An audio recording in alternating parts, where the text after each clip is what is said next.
Hi friends എല്ലാവർക്കും നമസ്കാരം. അപ്പോൾ ഇന്ന് നമ്മൾ വന്നിട്ടുള്ളത് നല്ല ടേസ്റ്റിലും നല്ല എളുപ്പത്തിലും വെറും 2 മിനിറ്റ് കൊണ്ട് ഉണ്ടാക്കിയെടുക്കാൻ പറ്റുന്ന നല്ലൊരു റെസിപ്പി ആയിട്ടാണ്. അപ്പോൾ എങ്ങനെയാണെന്ന് നോക്കാം. നമുക്ക് നേരെ വീഡിയോയിലോട്ട് പോയേക്കാം. അപ്പോൾ ഇതിന് നമുക്ക് മെയിനായിട്ട് വേണ്ടത് 1 കപ്പ് തൈരും അതുപോലെ തന്നെ കുറച്ച് മുളകുമാണ്. അപ്പോൾ ഞാനിവിടെ എടുത്തിരിക്കുന്നത് നല്ല കാന്താരി മുളകാണ്. അപ്പോൾ ഈ ഒരു മുളക് എൻ്റെ കയ്യിലുള്ളത് കൊണ്ട് ഞാൻ എടുത്തുവെന്നേ ഉള്ളൂ. ഇതിന് പകരം നമുക്ക് സാധാരണ നമ്മുടെ പച്ചമുളക് ഉണ്ടല്ലോ, അതാണെങ്കിലും ഇതിലേക്ക് ഉപയോഗിക്കാവുന്നതേ ഉള്ളൂ. അത്യാവശ്യം പുളിയുള്ള കുറച്ച് മാത്രം കട്ടിയുള്ള തൈരാണ് ഞാൻ എടുത്തിട്ടുള്ളത്. അപ്പോൾ ആദ്യം തന്നെ നമുക്ക് ഒരു ചട്ടി ഒന്ന് ചൂടാക്കാനായിട്ട് വയ്ക്കാം. നന്നായിട്ടൊന്ന് ചൂടായി കഴിയുമ്പോൾ ഇതിലേക്ക് ഒരു 1-2 ടീസ്പൂൺ വെളിച്ചെണ്ണ ഒഴിച്ചു കൊടുക്കാം. ഇനി ഒരു അല്പം ഉലുവ ചേർത്ത് കൊടുക്കാം. ഒരു 1/4 ടീസ്പൂൺ മതിയാകും. ഉലുവ ഒന്ന് പൊട്ടിക്കഴിയുമ്പോൾ ഒരു 1/2 ടീസ്പൂൺ അളവിൽ കടുകും കൂടി ചേർത്ത് കൊടുത്തേക്കാം. ഇനി നമുക്കിതിലേക്ക് നമ്മൾ എടുത്തു വെച്ചിരുന്ന കാന്താരി മുളക് ഇതങ്ങ് ഇട്ട് കൊടുക്കാം. ഞാനിപ്പോൾ ഇതൊരു 3 ടേബിൾ സ്പൂൺ നിറയെ കാന്താരി മുളക് എടുത്തിട്ടുണ്ട്. അപ്പോൾ സാധാരണ നമ്മുടെ നീളത്തിലുള്ള പച്ചമുളകാണെങ്കിൽ ഒരു 7-8 പച്ചമുളക് നമുക്ക് ഇതിലേക്ക് എടുക്കാം. അപ്പോൾ ഫ്ലെയിം ഒന്ന് കുറച്ച് വയ്ക്കുക. നന്നായിട്ട് ഒന്ന് ഇളക്കി കൊടുത്തുകൊണ്ട് ഒന്ന് മൊരിയിച്ചെടുത്താൽ മതി. ഇതുപോലെ നമ്മൾ ഒന്ന് മൊരിയിച്ചെടുക്കുമ്പോഴേക്കും ആ ഒരു മുളകിൻ്റെ എരിവും ഒന്ന് കുറഞ്ഞു കിട്ടും.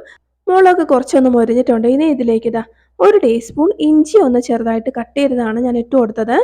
അതിനോടൊപ്പം തന്നെ ഒരു 3-4 ചെറിയുള്ളി ഒന്ന് വട്ടത്തിൽ ഇതേപോലെ ഒന്ന് കട്ട് ചെയ്തത് അതും കൂടി നമുക്ക് ചേർത്ത് കൊടുക്കാം. അപ്പോൾ ഫ്ലെയിം കുറച്ച് വെച്ച് ഇതേപോലെ ഒന്ന് ഇളക്കി കൊടുത്തോണ്ട് ഇത് മൂന്നും കൂടി നമുക്കങ്ങ് മൊരിയിച്ചെടുക്കാം. നല്ല കറക്റ്റായിട്ട് പാകത്തിന് മൊരിഞ്ഞിട്ടുണ്ട്. ഇത് നമ്മൾ തൈരിലിട്ട് റെഡിയാക്കി ചോറിൻ്റെ ഒപ്പം കഴിക്കുമ്പോൾ നമ്മൾ കടിച്ചാൽ അധികം എരിവ് തോന്നുകയും ചെയ്യരുത്. നല്ലൊരു മൊരിഞ്ഞൊരു ടേസ്റ്റും കിട്ടണം. ആ ഒരു പരുവം വരെ മതി. ഇപ്പം നല്ല കറക്റ്റായിട്ടുണ്ട്. ഇനി ഇതിലേക്ക് നമുക്ക് ഒരല്പം മഞ്ഞൾപ്പൊടി കൂടി ചേർത്ത് കൊടുക്കാം. ഒരു 1/4 ടീസ്പൂൺ മാത്രം മതി. അപ്പോൾ അതും കൂടി ചേർത്ത് കൊടുത്ത് ഫ്ലെയിം ഓഫ് ചെയ്യാം. അതിനുശേഷം ഇത് നമുക്ക് ആ ഒരു ചൂടോടെ തന്നെ നമ്മുടെ തൈരിലേക്ക് അങ്ങ് ഒഴിച്ചു കൊടുക്കാം. ഇത്രയേ ഉള്ളൂ. ഇനി ഇതിലേക്ക് നമുക്ക് ആവശ്യത്തിനുള്ള ഉപ്പും കൂടി ഇട്ട് കൊടുത്തേക്കാം. അപ്പോൾ ഞാനൊരു 1/2 ടീസ്പൂണോളം ഇട്ട് കൊടുക്കുന്നുണ്ട്. ഉപ്പിട്ട് കൊടുക്കുമ്പോൾ തൈരിൻ്റെ പുളിക്കനുസരിച്ചുള്ള ഉപ്പ് ചേർത്ത് കൊടുക്കാം.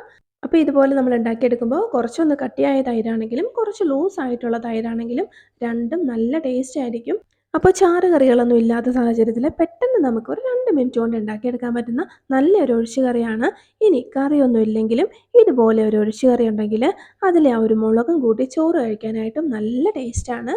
അപ്പോൾ ചടപടയെന്ന് നമ്മൾ ഉണ്ടാക്കിയെടുത്ത ഈ ഒരു നല്ല ഹെൽത്തി ആയിട്ടുള്ള നല്ല ടേസ്റ്റി ആയിട്ടുള്ള കറി എല്ലാവർക്കും ഇഷ്ടപ്പെട്ടെന്ന് വിചാരിക്കുന്നു. എല്ലാവരും ഒന്ന് ട്രൈ ചെയ്ത് നോക്കുക.